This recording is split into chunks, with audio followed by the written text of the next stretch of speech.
Baik, terima kasih atas waktu dan kesempatan yang diberikan kepada saya. Perkenalkan, nama saya Farida Selan, saya dari PPN tingkat 1 kelas B. Di sini saya akan menyajikan tugas biologi tentang biologi sel. Sebelumnya saya akan menjelaskan tentang sejarah dari biologi sel, yaitu biologi sel ini ditemukan oleh sebuah ilmuwan biologi. Sebelumnya itu mereka memulainya dengan penemuan mikroskop cahaya pada awal abad ke-19 sebelum Masehi. Hasil pengamatan dengan menggunakan mikroskop menunjukkan bahwa semua jaringan pada tumbuhan dan hewan ternyata tersusun dari sel yang merupakan bagian-bagian terkecil. Pengembangan keilmuan biologi sel juga berlanjut setelah diterbitkannya penemuan oleh Matthias Dacos Sleden dan Theodor Schwann pada tahun 1838 yang dikenal sebagai teori sel. Yang berikut yaitu pengertian biologi. Pengertian biologi ini terdiri dari dua kata, yaitu yang kata pertama itu bios, yang artinya kehidupan, dan logos artinya ilmu. Jadi di sini biologi itu artinya ilmu pengetahuan yang mempelajari tentang seluk-beluk tentang kehidupan dan permasalahannya. Biologi juga adalah merupakan sebuah kajian tentang kehidupan dan organisme hidup, termasuk struktur, fungsi, pertumbuhan, dan juga evolusi, persebaran, dan taksonominya. Ilmu biologi modern sangat luas dan efektif, serta terdiri dari berbagai macam cabang dan juga berbagai macam subdisiplin. Yang berikut juga, biologi itu umumnya dia mengakui sel sebagai satuan dasar kehidupan, gen itu sebagai satuan dasar pewarisan, dan evolusi itu adalah sebagai mekanisme yang mendorong terciptanya spesies baru. Yang berikut itu adalah jenis organisme dan metode yang dipelajari dalam biologi. Metode-metode yang dipelajari dalam biologi atau jenis-jenis itu ada beberapa. Ada banyak, tetapi saya cuma ada banyak sekali. Yaitu yang pertama itu ada biokimia. Biokimia itu dia mempelajari tentang kimia kehidupan. Dan yang kedua biologi molekuler, itu dia mempelajari tentang keterkaitannya dengan interaksi antar molekul biologis. Dan yang berikut botani. Botani itu dia mempelajari tentang biologi tumbuhan. Yang berikutnya lagi itu biologi seluler. Biologi seluler ini dia mempelajari atau meneliti satuan dasar kehidupan, suatu kehidupan, yaitu tentang sel. Yang berikut itu fisiologi. Fisiologi ini dia mempelajari tentang fungsi fisik dan kimia jaringan organ dan sistem organ suatu organisme. Yang berikutnya lagi ada biologi evolusioner. Biologi evolusioner ini dia mempelajari atau meneliti proses yang menghasilkan keanekaragaman hayati. Dan yang berikutnya lagi ekologi. Ekologi ini dia mempelajari tentang interaksi antara organisme dengan lingkungannya. Yang berikut di sini adalah cabang-cabang utama dari biologi. Cabang-cabang utama dari biologi ini yaitu yang pertama aerobiologi. Aerobiologi ini merupakan atau dia mempelajari tentang partikel organik di udara. Jadi dia cukup mempelajarinya cuma di atas udara saja, bukan di darat tapi di udara. Sedangkan yang berikutnya lagi itu tentang agrikultur. Agrikultur ini dia merupakan atau mempelajari tentang proses produksi hasil panen dan lebih menekankan pada penerapannya. Yang berikut anatomi. Anatomi ini dia mempelajari tentang fungsi dan bentuk tumbuhan, hewan, serta organisme lain, terutama pada usia. Yang berikut astrobiologi. Astrobiologi ini dia mempelajari tentang evolusi, distribusi, dan masa depan kehidupan di alam semesta. Juga disebut sebagai eksobiologi, eksopaleontologi, dan juga bioastronomi. Yang berikut tentang biofisika. Biofisika ini dia mempelajari tentang proses biologis dalam kerangka fisika dengan menerapkannya teori dan metode yang secara tradisional digunakan dalam ilmu fisika. Yang berikut tentang biogeografi. Biogeografi ini dia mempelajari tentang persebaran spesies dan juga ini konteks keruangan dan juga waktu. Yang berikut biokimia. Biokimia ini juga dia mempelajari tentang reaksi kimia yang diperlukan kehidupan agar tetap berfungsi. Biasanya itu pada tingkatan seluler. Dan yang berikut itu biologi lingkungan. Biologi lingkungan ini dia mempelajari tentang dunia alam secara keseluruhan atau dalam wilayah tertentu, terutama dampak manusia terhadapnya. Dan yang berikut itu adalah biologi sel. Biologi sel ini dia meneliti sel sebagai satuan yang utuh dan interaksi molekuler serta kimia yang terjadi di dalam sel. Yang berikutnya ini adalah keterkaitan biologi dengan ilmu lain. Biologi ini dia bukan hanya mempelajari tentang maksudnya biologi ini dia bukan hanya khusus untuk biologi saja, tetapi dia juga ada keterkaitannya juga dengan ilmu yang lainnya saja, ilmu yang lain. Contohnya yang pertama itu ada keterkaitan biologi dengan ilmu arkeologi. Arkeologi adalah ilmu yang mempelajari tentang tulang belulang. Maka biologi akan memiliki keterkaitan dan pengaruh yang sangat kuat dengan bidang ini, karena ada bidang atau cabang ilmu biologi yang mempelajari tentang struktur dan susunan tulang dan juga susunan tulang. Yang berikut juga keterkaitan biologi dengan ilmu geografi. Saat kita mempelajari biologi itu tentu kita akan belajar mengenai respirasi atau yang disebut juga pernapasan ya, atau juga disebut pernapasan.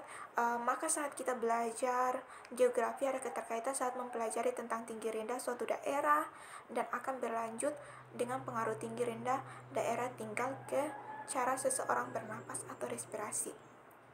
Yang berikut itu keterkaitan biologi dengan ilmu sosiologi.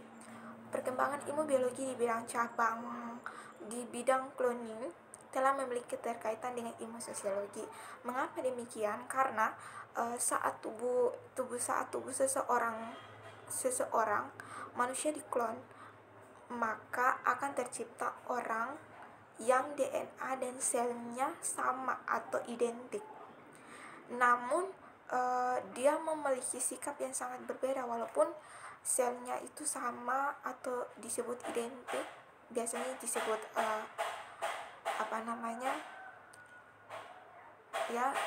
kalau dibilang sel atau identiknya itu sama, tetapi sifatnya itu sangat berbeda sekali.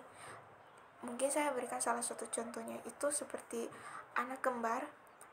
Ada dua, mereka kembar tapi dalam sikap dan juga tingkah laku mereka itu tidak sama.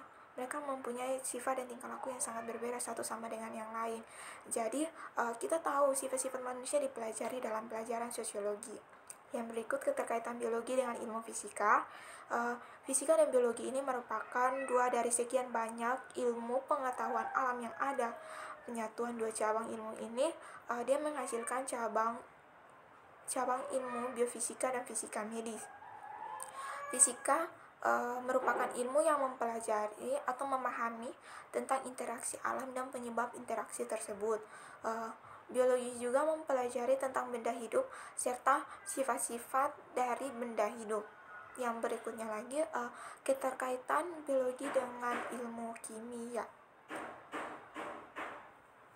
Biologi dan kimia jelas memiliki keterkaitan yang erat. Buktinya ada ilmuwan yang bernama biokimia. Salah satu contoh ilmu biologi dengan kimia adalah biologi itu dia mempelajari tentang fotosintesis, sedangkan fotosintesis dapat terjadi jika ada zat-zat yang diperlukan. Jadi zat-zat itu dipelajari oleh kimia. Jadi untuk biologi itu dia mempelajari tentang fotosintesis, dia harus menentukan zat-zat yang harus dia perlukan. Jadi itu sebabnya biologi itu sangat ada kaitannya dengan ilmu kimia ya. Yang berikutnya lagi ada keterkaitan biologi dengan ilmu matematika. Matematika dan biologi itu mereka sama-sama memakai logika dan analisis serta perhitungan matematika. Yang berikut itu manfaat biologi pada beberapa bidang. Bidang yang pertama itu biologi sebagai ilmu murni. Biologi dikembangkan sebagai ilmu dasar murni untuk kepentingan bidang-bidang terkait. Salah satu contohnya itu di dalam pengembangan bibit unggul, ilmu hewan, dan lain sebagainya. Dalam hal ini biologi digunakan sebagai analisa sel. Yang berikut itu biologi pertanian. Biologi pertanian ini perkembangannya tidak dapat dilepaskan dari ilmu biologi. Mengapa demikian? Salah satu contohnya di dalam penerapan teknik hibridisasi yang sudah dikembangkan untuk memenuhi berbagai jenis kebutuhan serial kacang-kacangan meskipun untuk mendapatkan varietas unggul. Yang berikut itu biologi berkaitan dengan kesehatan. Sebagai kesehatan ya, biologi kesehatan. Ilmu biologi juga berguna dalam dunia kesehatan. Salah satu contohnya di dalam ilmu jaringan, anatomi tubuh. Saat ini kita telah banyak ditemukan antibiotik dan vaksin yang bisa mengatasi penyakit tertentu melewati riset biologi. Yang berikutnya lagi adalah biologi farmasi. Ilmu biologi juga ditemukan berbagai jenis obat-obatan di dalam atau di dunia kesehatan. Misalnya, membantu dan memahami reaksi manusia kepada suatu bahan kimiawi yang ada atas obat. Yang berikutnya, biologi perikanan. Ilmu biologi juga berguna untuk upaya pelestarian hutan mangrove dan hutan bakau untuk menjaga Indonesia sebagai negara maritim. Di sisi lain, biologi juga berperan ke dalam pembuatan tambak, rumah ikan, dan lain sebagainya. Yang berikut biologi industri. Biologi industri ini banyak didirikan di pabrik di Indonesia yang memakai ilmu biologi, semacam industri fermentasi pembuatan tempe, yogurt, roti, nata de coco, dan juga kecap. Termasuk juga pabrik minuman probiotik yang bisa dimanfaatkan mikroorganisme.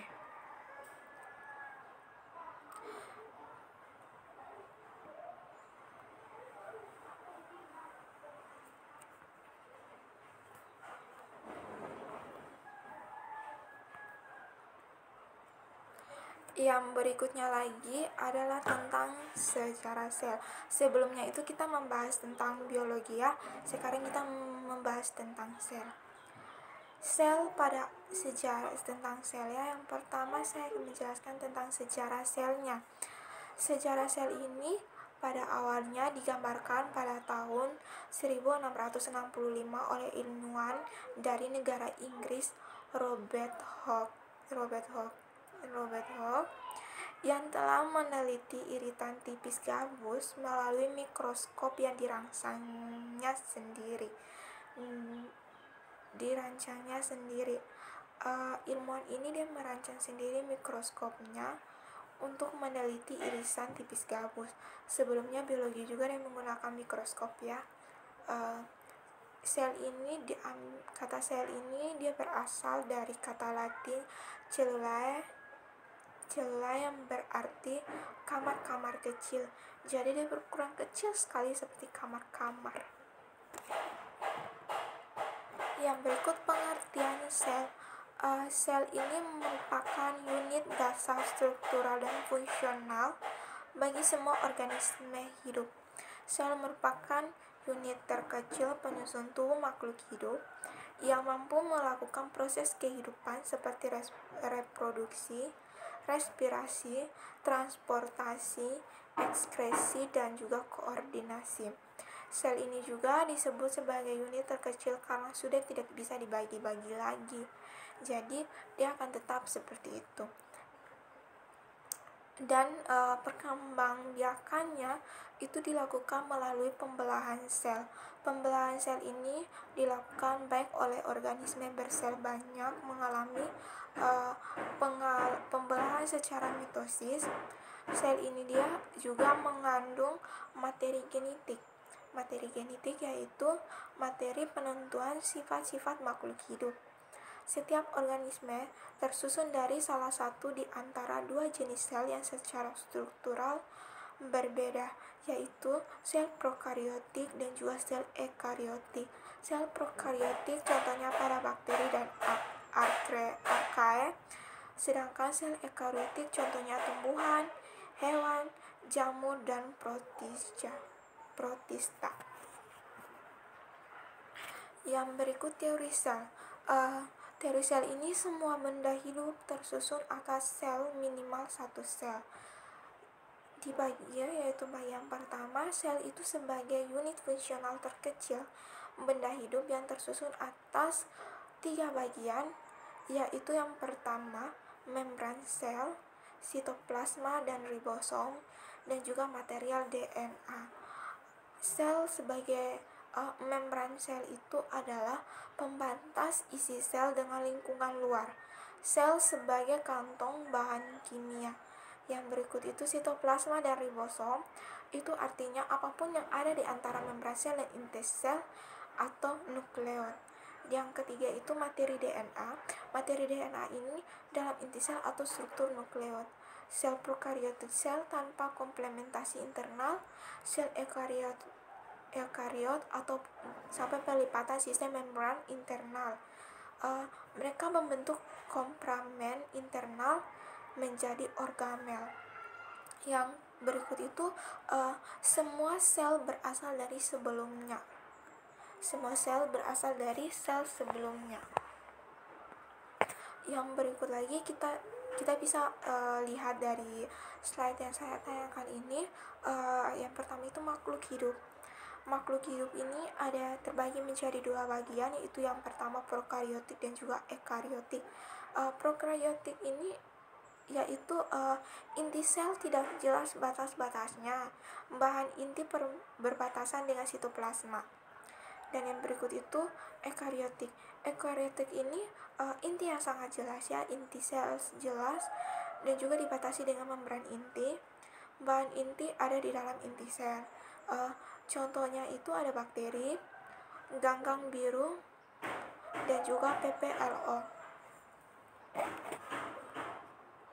Yang berikut yaitu sel yang pertama, sel ekariotik. Sel ekariotik ini mempunyai dua macam membran, yaitu yang pertama membran sitoplasma, yang kedua membran inti. Membran ini terdapat pada tumbuhan dan hewan yang mengandung 3 macam, yaitu yang pertama membran plasma, yang kedua sitoplasma, dan yang ketiga organel.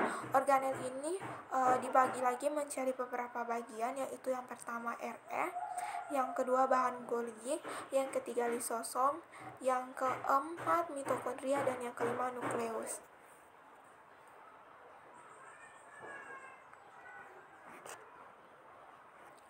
Yang berikutnya itu ada sel prokariotik.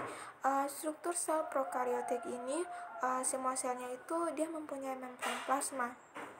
Dia mempunyai membran plasma, nukleus atau DNA dan juga RNA, dan juga sitoplasma yang mengandung ribosom.